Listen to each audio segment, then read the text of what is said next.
Hello and welcome to the Bible Difficulties and Answers podcast. I'm your host, Lance Smith.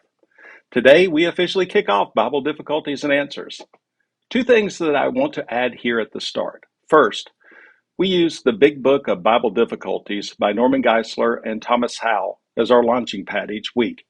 We will follow their outline and discussion of the biblical problem and solution, and we'll supplement it with additional arguments from other Christian apologists and scholars, along with my summary at the end.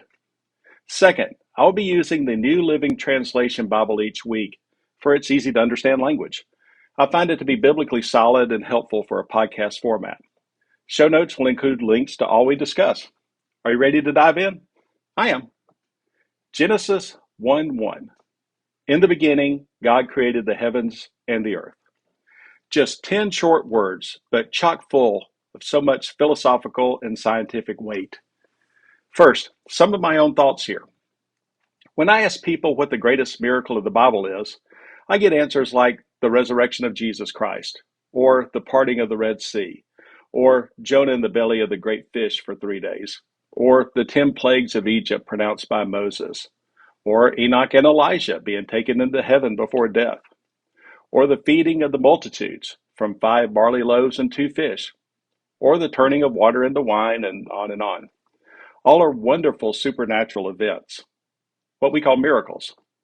However, nothing compares to creating the heavens and the earth. For if God did create the heavens and the earth, then any of the miracles I just detailed are really nothing more than child's play. When you create the entire universe with its complexity, wonder, and fine-tuning, having someone stay alive in the belly of a fish is really nothing hard at all. Now, there are a couple of problems in this verse that we want to investigate here from the verse, in the beginning, God created the heavens and the earth. And we'll do it along with some solutions. Now, the first problem, number 1, and again, this is coming from the Big Book of Bible Difficulties. According to the First Law of Thermodynamics, energy can neither be created or destroyed. Now, if this is so, then the universe must be eternal, since it's made of indestructible energy. However, the Bible indicates that the universe had a beginning and did not exist before God created it. Is this not a contradiction between Bible and science? Now, it's important to note here that as a fan of Christian apologetics, Genesis 1:1 is not an apologetics argument. From the blog post entitled The Genesis of Apologetics, and this is from February 2019, and I quote, "To be clear, the Bible does not begin with an apologetic for God. It begins with an assertion. In the beginning, God created." Again, from Genesis 1:1. The Bible operates on the belief that God exists and that his existence cannot ultimately be denied.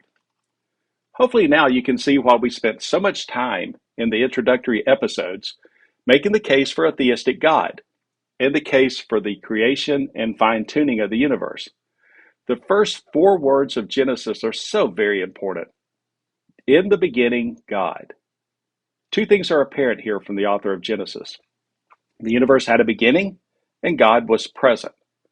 What makes this verse such a fun one to start with, for me, is we can use science to give a solution to Genesis 1:1. And again, the whole point of this podcast is for the listener to know that their faith is based on very, very strong evidence. Now, let's let science do the heavy lifting for us as we use the first and second law of thermodynamics. Let's go now with the solution to this problem. And again, we're going from the Big Book of Bible Difficulties. And the solution here is really long, so if you don't mind, let me paraphrase here. Now, there's not a conflict of fact here between science and the Bible. It's just an opinion. The evidence is that the universe had a beginning, and really as a James Webb telescope is illustrating for us even at this very moment, and is not eternal. It's impossible to have an infinite regress of days for an eternal universe. If you did, today would never arrive. The Bible is very clear the universe had a beginning. Now, some scientists argue that the first law of thermodynamics we discussed above, which is energy can neither be created or destroyed, means that energy cannot be created, and that's false. It's a dogmatic statement since science is based on observation, and you cannot conclude this based on observation. From what we can observe, the amount of actual energy in the universe is constant. The first law of thermodynamics makes no pronouncement of where energy comes from or how long it's been here. Therefore, it doesn't contradict Genesis 1:1. Now, you couple this with the second law of thermodynamics. The amount of usable energy in the universe is decreasing. According to this law, the universe is running down and its energy is being transformed into unusable heat. If the second law of thermodynamics is true, then the universe is not eternal, since it would have run out of usable energy a long time ago. Therefore, the universe had a beginning, just as Genesis 1:1 says it did. Now, for the Christian Publishing House blog, and it's entitled Genesis 1:1 through 2, the translation and meaning of the opening words of Genesis is not so simple. From this article, I quote, "From the first verse of the Bible, we gain two significant certainties. First, the heavens and the earth is a reference in the Bible to the material universe, which had a beginning. Second, the heavens and the earth were created by God. Regardless of what some claim, there is no indication from Genesis on how long ago the beginning of the creation of the universe began. In addition, we only get a general outline of how God created the heavens and the earth, not explicitly how in detail," close quote. So let's move on to another apologist here, Dr. William Lane Craig, in his June 4th, 2018 lecture, Doctrine of Creation, Part 1, Creatio ex nihilo, gives a succinct explanation of Genesis 1:1, especially when contrasted with pagan myths on the creation. And I'm quoting here from his lecture. "The Bible begins with the words, 'In the beginning, God created the heavens and the earth.'" Again, Genesis 1:1. With that terse and majestic statement, the author of Genesis 1 differentiated his viewpoint from all of the ancient creation myths of Israel's neighbors. The expression, "the heavens and the earth," is a Hebrew idiom, and that means the whole of the universe. There was no word in Hebrew for the totality of the physical reality, but this idiom, "the heavens and the earth," expressed the totality of physical reality. Notice that in verse 1, there is no pre-existent material present. There are no warring gods, no primordial dragons, as you have in pagan creation myths. Rather, there is simply God who creates the world. The word in Hebrew is bara, a verb which has only God as its subject. Only God can bara something. This is a word which does not presuppose a material substratum. It doesn't presuppose that that which is created was created out of something. So the beginning verse in Genesis 1 states that in the beginning, God created the entire totality of physical reality, the whole of the world. At face value, therefore, this verse would seem to imply creatio ex nihilo. God has made everything that there is, and he didn't make it out of any sort of material substratum. It was certainly understood this way by later biblical authors. I'm closing the long quote here. But there is a problem in Genesis 1:1 that neither science nor even philosophy can answer for us. And let's take a look at this problem along with a solution. Problem number 2, and again, I'm going back from the Big Book of Bible Difficulties. How could the author of Genesis know what happened at creation before he was even created? That's an interesting conundrum here. And again, from the authors.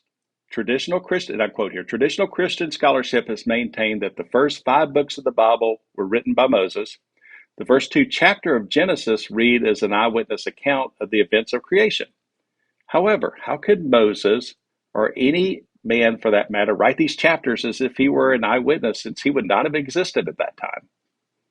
So the solution here, let's go back again to the Big Book of Bible Difficulties. Of course, there was an eyewitness of creation. That's God, the creator. These chapters are obviously a record of creation which God specifically reported to Moses by way of special revelation. The tendency to ask questions like, how did the chronicler know that minerals preceded plants and plants preceded animals? It betrays an anti-supernatural bias and a refusal to consider alternative explanations other than those proposed by naturalistic science, close quote. So chapters 1 and 2 of Genesis details how God spoke to Moses very plainly. So I believe we can make this case pretty solid. I could not find sources who argue against this form of interpretation unless it was to eliminate God altogether from the creation aspect of Genesis 1:1. And that's fine if one wants to argue God was not behind the creation or fine-tuning of the universe, but then that individual must explain how something was created from nothing and fine-tuned to such a precise level. As we discussed in our introductory episodes, no compelling case has been brought forward to better explain the creation of the heavens and earth, better than what Genesis 1:1 does in just 10 short words. As a refresher again from our earlier episodes, Genesis 1:1 describes a creator that is timeless, spaceless, all-powerful, intelligent, and personal. For a really nice explanation of how a godless creation event might occur and how it was refuted very convincingly, I included an article in the show notes by Luke Nix of Faithful Thinkers from a November 2020 article called, "Does the Big Bang Require an Absolute Beginning to the Universe?" He systematically refutes each argument by an atheist, Dr. Sean Carroll, who's an external professor at the Santa Fe Institute and the Homewood Professor of Natural Philosophy at Johns Hopkins University. Now, this was fun. It's hard to believe that in just the first 10 words of the Bible could carry so much philosophical and scientific weight.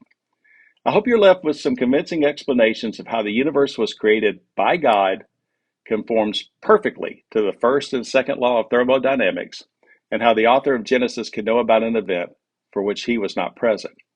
Now, virtually all Christian apologists are in alignment with Genesis 1:1. However, as we progress over the next 6 months, you'll find some divergent thought in leading apologists for a literal view of Genesis versus a figurative view. And there are some really interesting and compelling arguments for each side. So let's learn together which versions are most compelling. Next week, we will look at Genesis 1:14. How could there be light before the sun was made? You may reach us at our website, BibleDifficultiesAndAnswers.podbean.com, or you may reach out to me directly at our email address, BibleDifficultiesAndAnswers@gmail.com, with any questions, comments, concerns, fits of righteous indignation, or just to say hi. Also, please like and subscribe to this podcast, and also write a review and give it a 5-star rating on Apple Podcasts, Spotify, Podbean, iHeart, or your podcast venue of choice. It really does help get the word out about the most amazing book ever written. Again, I'm Lance Smith. Until next time, I wish you good luck, good health, and God bless. So long, everybody.